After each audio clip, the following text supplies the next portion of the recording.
Hello and welcome. My name is Joel Martin, and this is Issues from the Heart. You know what they're doing. Issues from the heart. Again, I'm Joel Martin, your host for today, and I am here with Mr. Samuel Moore. What's going on, brother? I'm much glad to be here, brother. Wonderful, wonderful, wonderful. We have an amazing show for you all today. One of this episode, I really like the title of it. It's called Faith, Film, and Favor. When purpose expands beyond the pulpit. Let's dig in, shall we? All right, let's go with it. All right, so we have, again, Mr. Samuel Moore, Pastor Moore, and can you share a little bit more about yourself? Yes, so I'm Samuel Moore. I'm from Reedsville, and I've been a pastor in the United Methodist Church going on 10 years. However, I feel like denominations are tools to just divide us. I feel like the church should be like the armed forces, so the military has different names like the Marines, the Air Force, the Navy, the Coast Guard, but they all have one purpose, and that's to keep people safe. So whether you're Methodist or Holiness or Baptist, whatever, we should have the same objective, and that's to help save souls for the reign of God. I did not want to be a pastor. I wanted to be rich and famous, and I did not see a pastor being rich or famous. So I used to want to be a professional basketball player, but if you all notice, I'm short and I'm not that good. I could not jump that high. I'm not a Deontay Neal. Right. I couldn't play like he plays. And then later on, I wanted to become a rapper. And I felt like God was calling me into the ministry. And I even told God one time, I said, God, how about let me get my record deal and party, smoke all the marijuana that I want, drink all that I want. And after I'm done partying, I'll go ahead and preach for free and build a church with the money that I made. However, that was not God's plan for my life. And I try to tell people, do not have that rock bottom, prodigal son experience, because it hurts. And that's what happened to me. I went so low that only thing that I could do was look up. And I remember being in my apartment in Greensboro listening to a preacher, and that preacher said that you're the devil. And I felt like God was calling me the devil, and I was like 25, 26, and I began to cry because I thought that I was a good person. And at that moment, I said, God, I'm going to start going to church. And there was a Baptist church right across the street from me, and I started going to church, Sunday school, Bible study, reading my Bible, and that's when the transformation began, even though I'm still on this journey. But I thank God for my best friend who got saved, or was saved before then, but we both decided at the same time. It's amazing how God worked. I called my best friend. I was like, Bobby, I do not want to be in the streets anymore. And he was like, Samuel, that's crazy because I feel the same way. So we had each other on this journey. And times when God was not giving me revelation, God was giving him revelation and vice versa. And it was amazing on our faith journey because he and I used to talk. Maybe we'd say, what does Psalm 27 mean? Then we would go to church, that Baptist church right across the street, and the preacher would preach on Psalm 27. So as soon as we get out of church, we were exuberant because we just talked about Psalm 27, and now the preacher talked on to bring clarity. And that's one thing I love about God. When you have a desire to learn something about God, God will reveal stuff to you. And like I said, I'm a pastor at two churches here in Reedsville, Chapel Hill United Methodist and Midway United Methodist. And I'm just trying to help save souls, make the world a better place. And just do my part, and also make money the right way. Because money is a resource. Money's not evil. Money's not good. And just help this city of Reedsville. That's where I'm from. And the Bible says, charity begins at home. However, that's not where it ends. So I'm just trying to do my things to help build up this city. I tried to help other cities, so let me help my own city. And I feel like that's where God has me back at home. That's amazing. You know, I think one of the things I like couple of things I like what you said is one, you went to your friend, your close friend of yours. Yes, sir. And one, you were just you were vulnerable. Let's just put it like that. Yeah. You know, you were living a certain way, and as men, how often can we just say, you know, I'm feeling a certain way that, and I don't feel comfortable sharing that, but I'm going to. I'm going to be vulnerable, even though you're my friend, and say that, listen, I don't want to live the same life I want to live, you know. And how even better was it that he had the same thoughts already, you know. So what I was going to say with that is like iron sharpening iron, Yes, sir. you know, and it's just a continual growth from that point. And you make a valid point because us being men, it's hard for us to make ourselves vulnerable. And you have to be careful being vulnerable around the wrong people because they will So take true. advantage of you. Yeah.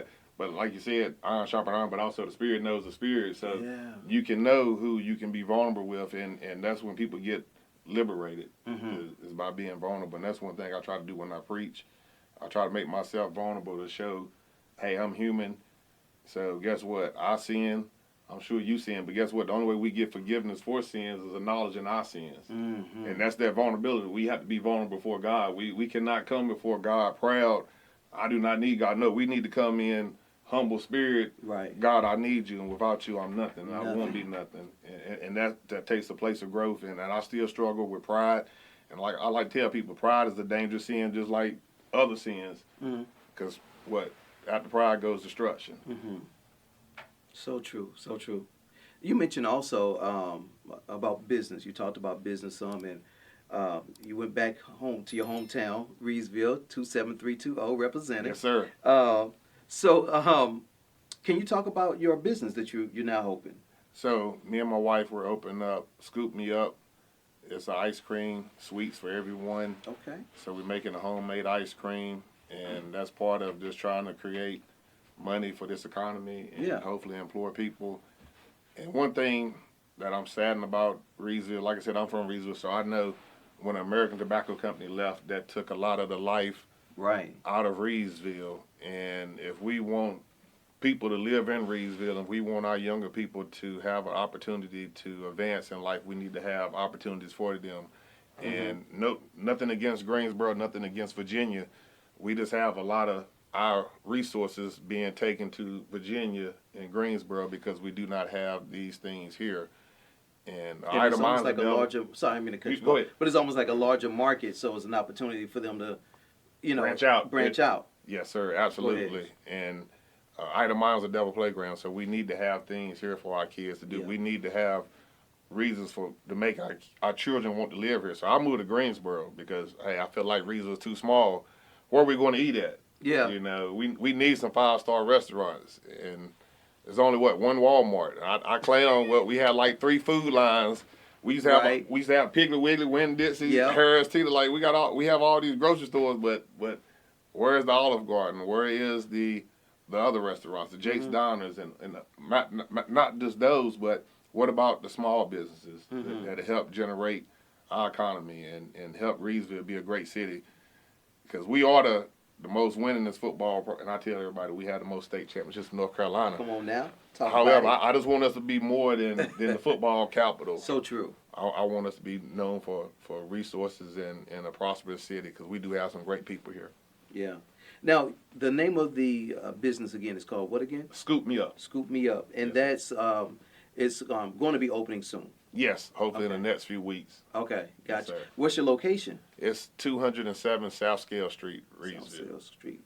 All right, I'm looking forward to that because my family loves some ice cream. So it's an amazing ice cream, and I would just share this. I'm a lactose tolerant person, but this ice cream does not mess up my stomach. Really? Yes, Even better. And we use local milk, local eggs. So like I said, we're trying to help invest back into this economy. Oh, that's awesome. Sir. That's awesome. Now, with that, especially when it's a family owned, so why is starting a family business so important to you? Why was it important to you? Well, I want to give my children something.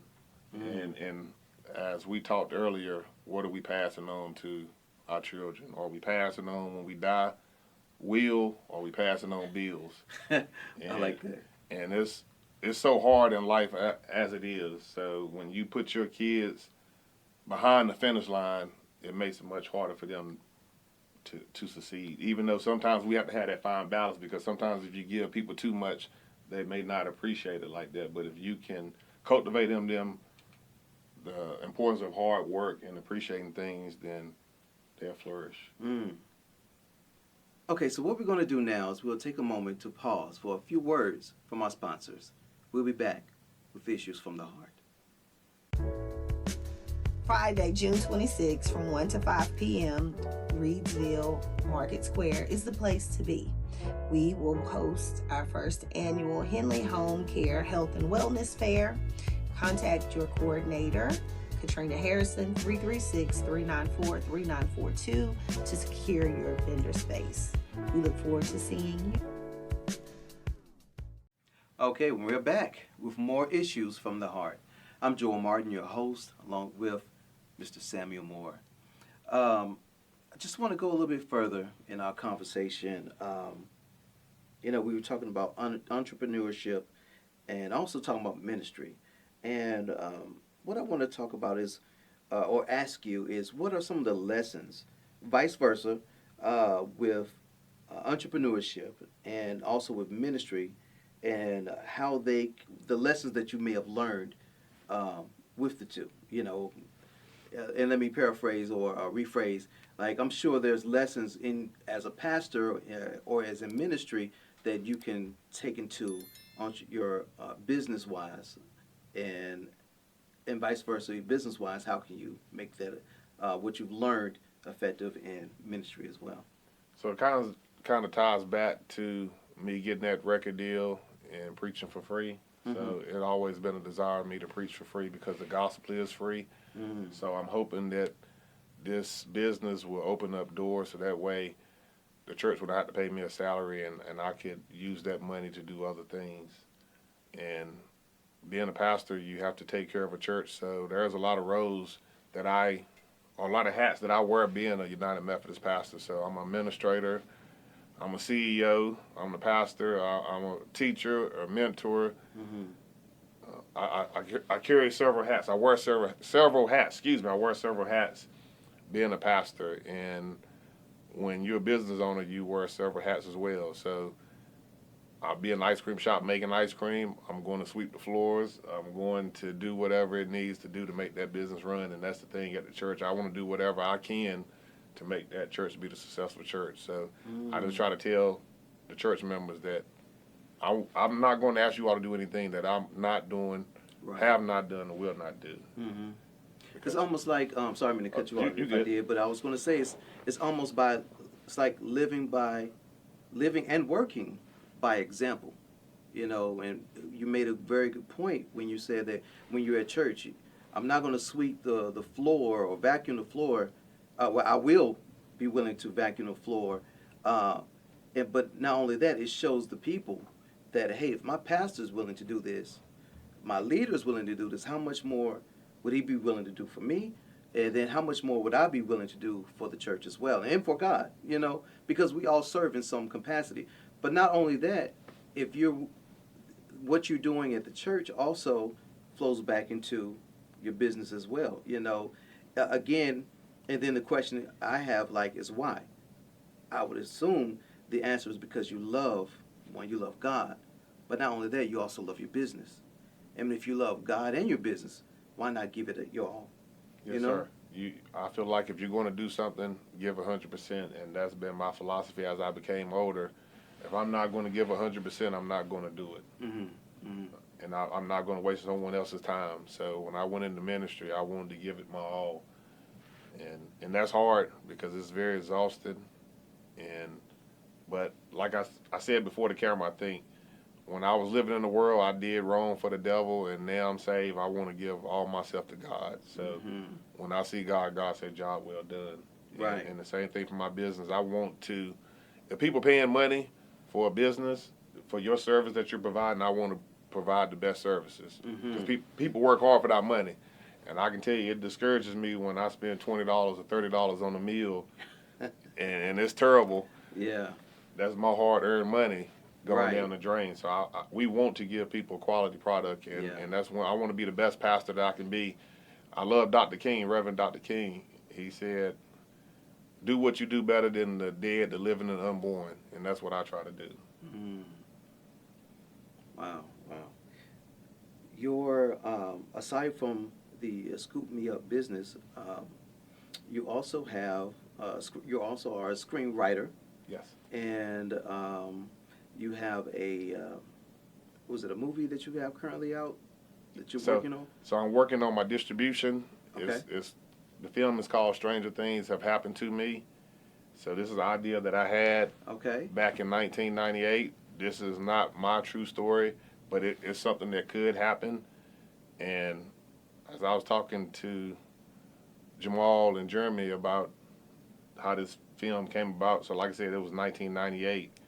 And when I started attending college, I took a theater and a playwriting class because I always liked movies. So when I grew up, my parents were not rich. My parents still not rich, but I always had everything I need: food, lights, electricity, clothes. But we did not have cable television until I was about 13 years old. Right. But we used to go to the movie store like every Friday. You all remember Action Video? What about Right, Blockbuster too? So we used to go to Blockbuster, but we had Action Video back in the day right beside where Lawrence's shop is and you know, in that little plaza. Yeah. So we used to go to the Action Video like every Friday, seemed like we'd probably get like 5 movies. Yeah. And we'd watch those movies Friday and Saturday, and I think that was the seed that was planted in me to make me like movies. And I watched so many movies, I was like, I know how this movie's going to end. So I said, I want to do a movie that people cannot predict at the beginning, but still have a meaning in it. So this, going back to when I'm at college, I took theater and playwriting classes, and I knew I had something special when my professor said, what are you going to do with this? And I said, well, I'm going to do something with it. And then fast forward to 2020, we had the COVID. And one of the pastors I used to listen to, R.A. Vernon in Ohio, dynamic pastor, Reverend Dr. R.A. Vernon, he's like, people say they're bored. How are you bored when you need to get a degree or do something else? And I said, I have this movie. So I wrote it as a book because I actually believe that it'd be easier to get a book deal than a movie deal. So I wrote it like 80,000 words, and I kept shopping it to different companies, distribution companies, publication companies, contests, and they kept saying no. But I believe in resilience, and I know that you only need one yes. And I just think about the scripture when the woman in the Bible said, well, the man said, the judge, the corrupt judge, he said, this woman is going to wear me out. So the woman, he gave the woman justice because he didn't want to be wore out, not because he feared God or feared man. So I just knew I'm going to just be persistent and consistent. And then my friend India Trice told me about Ken Cannon. And Ken Cannon has like the #1 show on MTV right now, Unfaithful Caught in the Act. So I knew if he liked my first 10 pages, he would be interested. So I sent my first 10 pages. Like, what else? Let me see the rest. So I sent him the rest. And he's like, what do you want to do with it? I was like, hey, what can we do to make the most money? So he's like, let's make it a movie. And it's an amazing thing to have this dream back in 1998 just come to fruition now. And even though it has not been released yet, but just to have it done and just see the process of having your baby born. And it was great to have actor and actresses employed because we paid them. I paid them so that way I helped give somebody some money and give somebody a job as well and still tell a story. And I had a phenomenal producers, Ken and Karen Cannon. They're phenomenal. And my director, Ryan Givens, he's a phenomenal director, and phenomenal assistant director, Nikisha. Phenomenal cast. The actors and actresses, they came in. They were one line and doing better than I do behind the camera. But they had the lines. I like these people came in about that business, and my sound person, he was phenomenal too. It was just amazing. And I just tell you about the Cannons. So they fed us the last day of filming. They brought us to the house. So it was like a family environment. Yeah. And all of us came together. It was just family. It was love. And looking forward to working with them. And this huge shout out to Ken Cannon. He has big things going on. Decisions are never black and white. He also has Decisions Aftermath. And his wife, Karen Cannon, she's a comedian.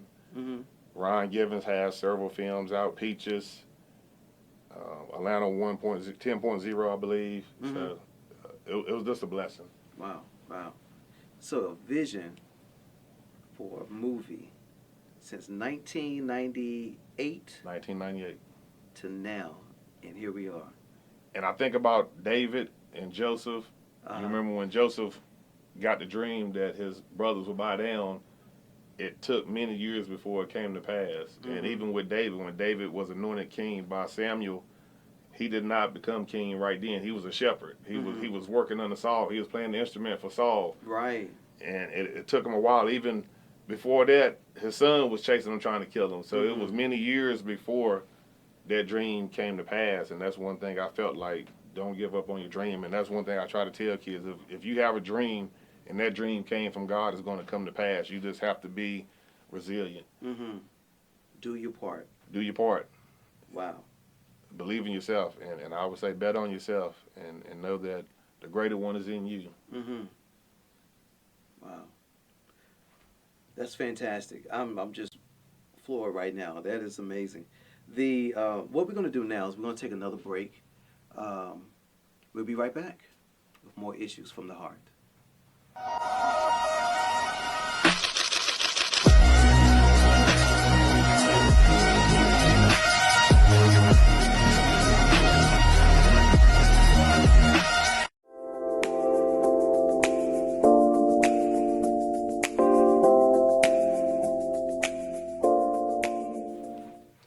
And we're back with Issues from the Heart.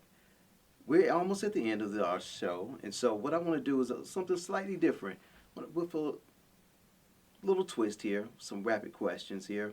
Random, I won't say rapid, but some random questions here that I want you to really ponder on, think on, and let's go ahead and get started. Okay. All right? So, Pastor Moore, was there a moment in your life when you realized your calling was bigger than what you originally imagined? I would say absolutely. And that's one thing I wrestle with a lot, my calling, because who am I to be used by God? And that's a great task, a great responsibility. And I'm just thinking about what the Bible says, to them much is given, much is required. And I'm from Reedsville, small city. I used to smoke weed every day. And sadly, a lot of people that I went to school with, they're dead, incarcerated. And I was in the same circles, same places as those people, but God spared my life, and God is using me. And I think that's the greatest gift, huge gift, and a huge responsibility to be used by God. So it's scary at times, but also a blessing at times, because I want to make God proud. What did growing up in a small town such as Reedsville teach you that still guides how you lead today? I would just add that it taught me to be mindful of never forget where you came from. And some people may look at a small town like Reedsville, a country area, as we're ignorant or dumb because we're not as fast-paced as other cities. But there's a lot of great people in Reedsville, and some of the greatest people, in my opinion, came from Reedsville. So I just say there's great things in small beginnings as well. Okay. Humble beginnings. Indeed, indeed. Okay, you're a pastor, entrepreneur, and creative in many ways. Some people see those as separate worlds. How has your faith influenced the way you run businesses like Scoop Me Up NC? Well, I feel like because God is creator, I believe we're made in God's image and likeness, so God gives us a creative ability. And also the Bible says God gives us the ability to get wealth. And I think you just have to find out what your gift or gifts is, and you'll be great. I'm trying to think of the scripture that says that God will put you in places with mighty, powerful people, something like that. I'm misquoting the scripture. So your gift will put you in rooms, but I hear somewhere else that your humility or your work ethic to keep you in it. So I like that. Okay. When you think about your family watching everything you're building, from ministry to business to film, what do you hope they see in your journey? Well, and I just need to give credit to Heather, because that was her idea for the ice cream shop. And I'll just say thank God for a virtuous wife, because she's a virtuous wife. And one thing I'm trying to show my kids, our kids, is that if you have a dream from God, it'll come true. And I'm a firm believer that if we do our part, God will do God's part.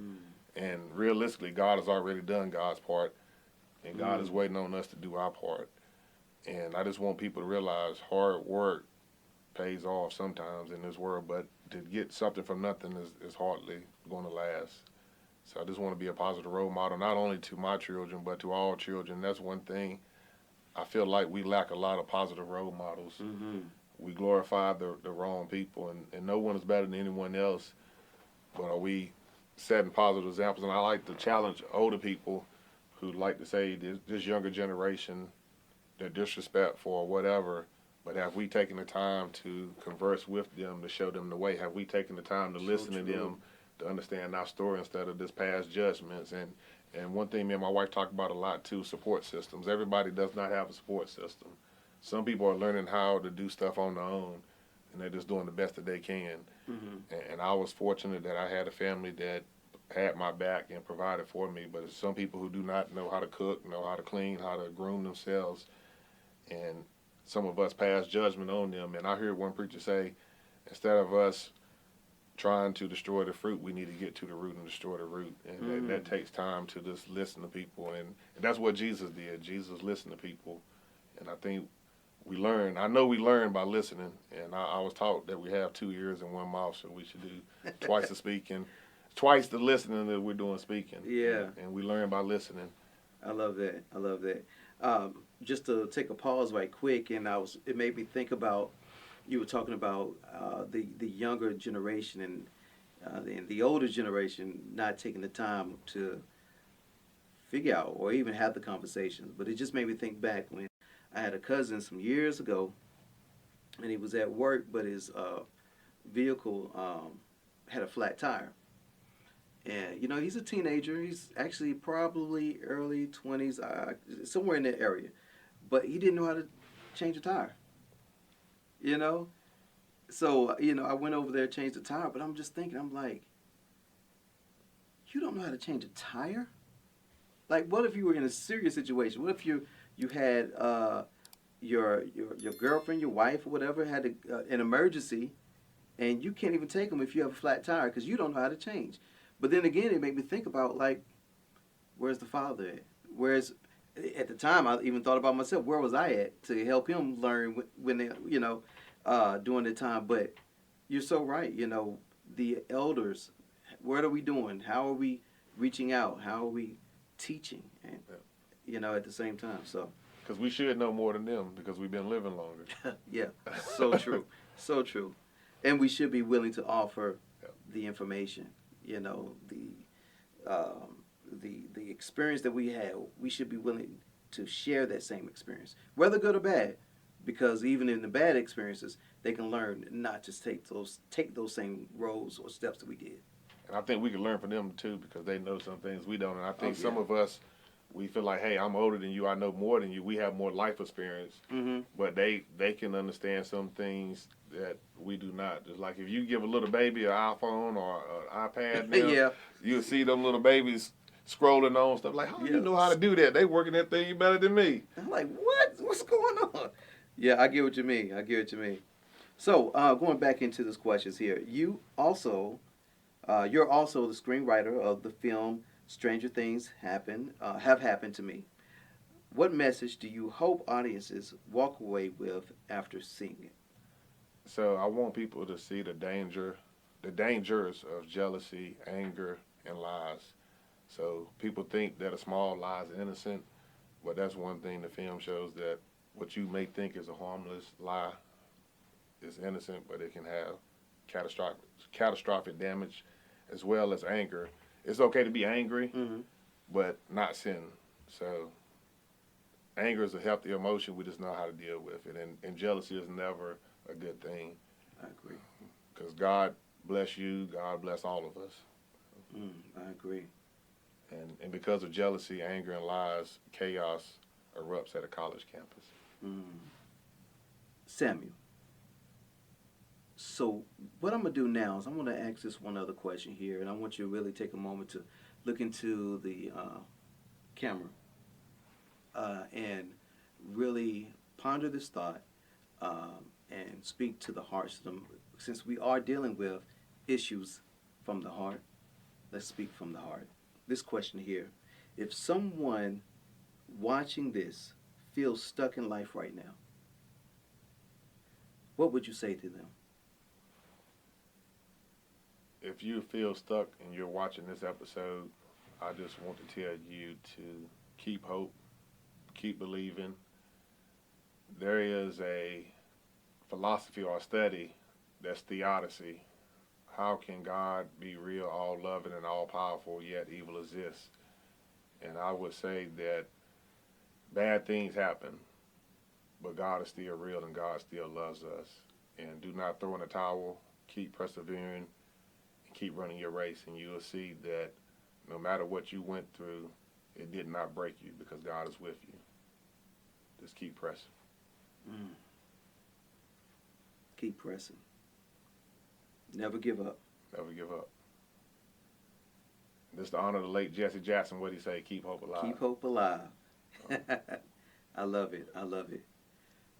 Thank you, Samuel Moore. Thank you, It's Brother been Joe. fantastic, man. Fantastic. There you have it. Another episode of Issues from the Heart. I hope today's episode gave you something to keep you uplifted, something positive to keep you thinking and encouraging you to keep pushing. Don't give up. Keep hope alive. And just remember, you can make it. Life gets hard. Life be lifing. Amen. Life be lifing at times. But as the word speaks about, joy will come in the morning. Keep pressing. Issues from the heart.